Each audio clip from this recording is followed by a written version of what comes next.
আপনি জানেন কি? স্ট্রোকের কারণে বাংলাদেশে প্রতি বছর প্রায় ১.৫ লাখ মানুষ মারা যায়। স্ট্রোক আসলে কি? সহজ কথায় স্ট্রোক হলো একটি ব্রেইন অ্যাটাক।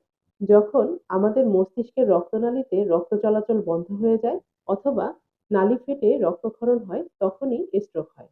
গবেষণায় দেখা গেছে স্ট্রোক চলাকালীন প্রতি মিনিটে মানুষের ব্রেনের প্রায় ১৯ লক্ষ কোষ নষ্ট হয়ে যায়। এর ফলে শরীরের একপাশ অবশ হয়ে যাওয়া, দৃষ্টিশক্তি বা স্মৃতিশক্তি কমে যাওয়া, কথা বলার ক্ষমতা হারানো, এমনকি স্থায়ী পঙ্গুত্বও হতে পারে। তাই স্ট্রোকে প্রতিটি সেকেন্ড মানেই একটি জীবন বাঁচানোর লড়াই। স্ট্রোকের লক্ষণ চিনবেন কিভাবে?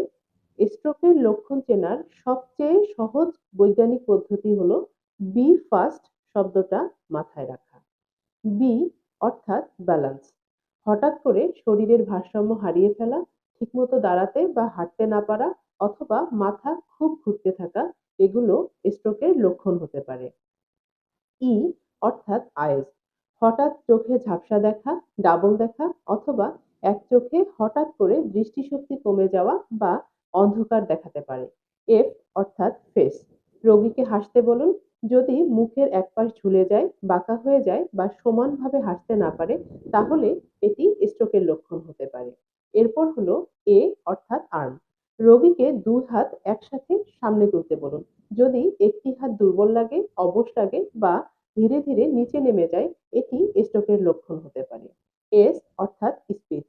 রোগীর কথা জড়িয়ে যেতে পারে বা কথা অস্পষ্ট শোনাতে পারে অথবা সে ঠিকভাবে উচ্চারণ করতে বা কথা বলতে পারবে না। Tea time. এই লক্ষণগুলোর যে কোনো একটি দেখা দিলেই সময় নষ্ট না করে দ্রুত হাসপাতালে নিতে হবে। স্ট্রোকে আক্রান্ত হওয়ার প্রথম ৪.৫ ঘন্টা সবচেয়ে মূল্যবান সময়। এই সময়ের মধ্যে হাসপাতালে পৌঁছালে সর্বোচ্চ এবং বিশেষ চিকিৎসা দিয়ে স্ট্রোকের রোগীর প্যারালাইসিসের ঝুঁকি এমনকি মৃত্যু ঝুঁকিও কমানো সম্ভব। আরেকটা গুরুত্বপূর্ণ কথা, স্ট্রোকের লক্ষণ দেখলে রোগীকে কোনো ধরনের ওষুধ, বিশেষ করে অ্যাসপিরিন বা খাবার পানি দেবেন না। কারণ এতে রোগীর গিলতে সমস্যা হতে পারে এবং খাবার বা পানি শ্বাসনালীতে চলে যাওয়ার ঝুঁকি থাকে। সুস্থ থাকুন।